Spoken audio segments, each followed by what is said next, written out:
कई साथियों ने एक सवाल पूछा और इतनी बड़ी तादाद में पूछा कि हमें मेहनत करनी पड़ी, हमें खोज करनी पड़ी उस केस की जिसके बारे में आप लोगों ने लगातार एक सवाल पूछा था कि लोक सूचना अधिकारी या पीआईयू या जन सूचना अधिकारी अगर सूचना नहीं देता है तो उसके विरुद्ध हम क्या कर सकते हैं।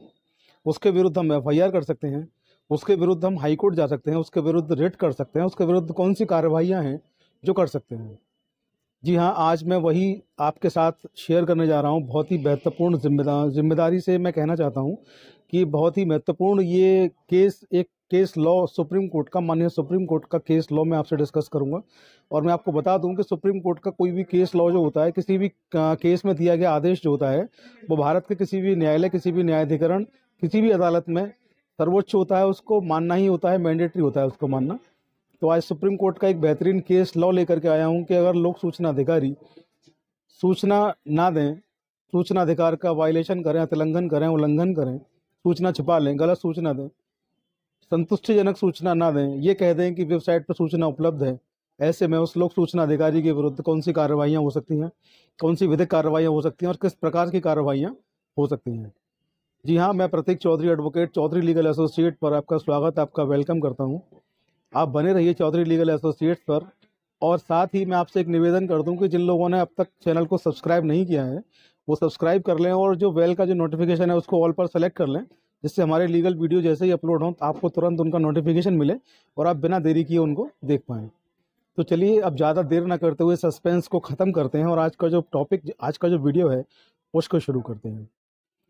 कई साथियों ने लगातार व्हाट्सएप पर, ईमेल पर, यूट्यूब के कमेंट बॉक्स में, फ़ोन कॉल्स पर कई साथियों ने ये कहा कि सर, जब जन सूचना अधिकारी को हम पत्र देते हैं, जन सूचना अधिकारी कई बार सूचनाएं छिपा लेते हैं, सही सूचना नहीं देते, भ्रामक सूचनाएं देते हैं, आधी अधूरी सूचनाएं देते हैं, या ये कह देते हैं कि सूचनाएं जो हैं वेबसाइट पर मौजूद हैं, वहां से आप ले सकते हैं, या कई बार हमारे पत्र को धारा 11 का हवाला देकर धारा 8(1)(j) में वापस कर देते हैं। तो ऐसे में हमारे जो अधिकार हैं सूचना अधिकार के, वो कहीं ना कहीं प्रभावित हो रहे हैं, उनमें क्षति हो रही है, उनमें कमी आ रही है। तो ऐसे में अगर कोई जनसूचना अधिकारी जानबूझकर अधिनियम की अवमानना करता है तो उसके विरुद्ध हम क्या कर सकते हैं।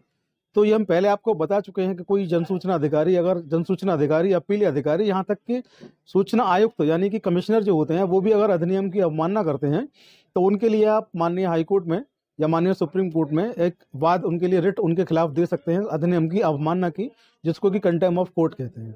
लेकिन आज बात इसकी नहीं होगी। आज बात होगी कि जनसूचना अधिकारी के ऊपर क्या आप एफआईआर करवा सकते हैं। बहुत लोगों ने मुझे लिखा कि सर कोई ऐसी कॉपी दीजिए, कोई ऐसा आदेश दीजिए, कोई कॉपी दीजिए, आदेश दीजिए, कुछ तो दीजिए, कोई तो पेपर दीजिए, कोई तो एविडेंस दीजिए। हालांकि तमाम एफआईआर जो हैं ऑनलाइन मौजूद हैं, आप जाकर देख सकते हैं गूगल पर। गूगल बाबा आज के समय में सबसे इंटेलिजेंट एक टीचर, एक मास्टर साबित हुए हैं। आप वहाँ जाकर देखते हैं तो आपको सारी जानकारी, सारी सूचनाएं मिल जाती हैं। लेकिन फिर भी कुछ भाई हैं जिनको नहीं मिल पाता है, तो उनके लिए मैं एक केस यहाँ बड़ा खोजबीन करके लाया हूँ, जिसका मैं आपसे जिक्र कर रहा हूँ।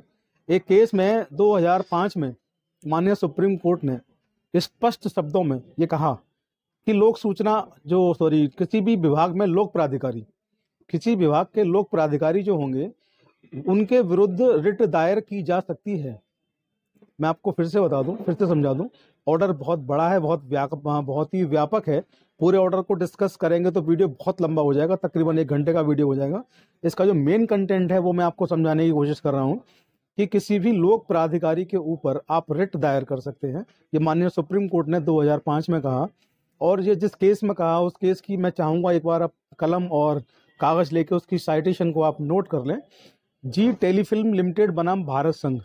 जी हाँ, जी टेलीफिल्म लिमिटेड बनाम भारत संघ में सुप्रीम कोर्ट ने केस नंबर जो है 2677 में 2005 में बहुत महत्वपूर्ण आदेश दिया।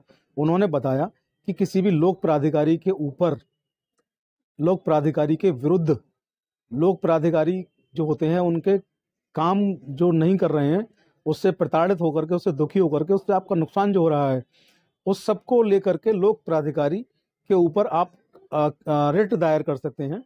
तो मैं आपको बता दूं, सुप्रीम कोर्ट ने जब रिट यहाँ पर बोला है तो उनके विरुद्ध आप कार्रवाई अमल में ला सकते हैं। और आप रिट के अलावा मैं यहाँ एडिशनल इसको जोड़ रहा हूँ कि आप रिट के अलावा इन पे एफआईआर भी कर सकते हैं। धारा 166A और धारा 188 आईपीसी में और तमाम सेक्शंस ऐसे हैं जिनमें आप इनके विरुद्ध रिट दायर कर सकते हैं और सीधे सीधे अपने नज़दीकी पुलिस स्टेशन में जाकर के एफआईआर भी इनके ऊपर लिखवा सकते हैं। तो बहुत सारे साथियों ने सवाल पूछा था कि सर ऐसा कोई केस बताइए, ऐसा कुछ बताइए कि हम आप पे भरोसा कर सकें, क्योंकि आप कह रहे हैं कि एफआईआर हो सकती है। अब हमने पुलिस से सूचना मांगी है तो पुलिस के विरुद्ध हम क्या करें, पुलिस के विरुद्ध रिपोर्ट कहाँ लिखवाएं, पुलिस के विरुद्ध रिट को कहाँ पर हम डालें, कहाँ हमारी रिट स्वीकार होगी। तो आज मैंने आपसे बहुत ही बेहतरीन केस लॉ डिस्कस कर दिया है। इस केस की डिटेल्स जो है मैं डिस्क्रिप्शन बॉक्स में दे दूंगा और अपना व्हाट्सएप नंबर भी हम अपना डिस्क्रिप्शन बॉक्स में दे देंगे। आप वहाँ जाके हमें व्हाट्सएप पर मैसेज कर सकते हैं और मैसेज करने के बाद आपको कम से कम 7 दिन इंतज़ार करना है कि हम आपके सवाल का जवाब दें। अगर 7 दिन तक आपके सवाल का जवाब नहीं मिलता है तो आप दोबारा से हमें सवाल लिख सकते हैं। उसके पहले आप हमें ये ना लिखें कि जवाब नहीं दिया गया और कितनी देर लगेगी और कितना समय लगेगा, क्योंकि इसके अलावा हमारी और भी ड्यूटीज़ रिस्पॉन्सिबिलिटीज़ हैं, हम उनको निभा रहे हैं। तो आशा करता हूँ कि आज का वीडियो आपकी समझ में आया होगा। कुछ समझ में ना आया हो तो हमसे पूछ सकते हैं आप। जल्द मिलेंगे अगले वीडियो में। जय हिंद, जय भारत, जय भीम, नमस्कार।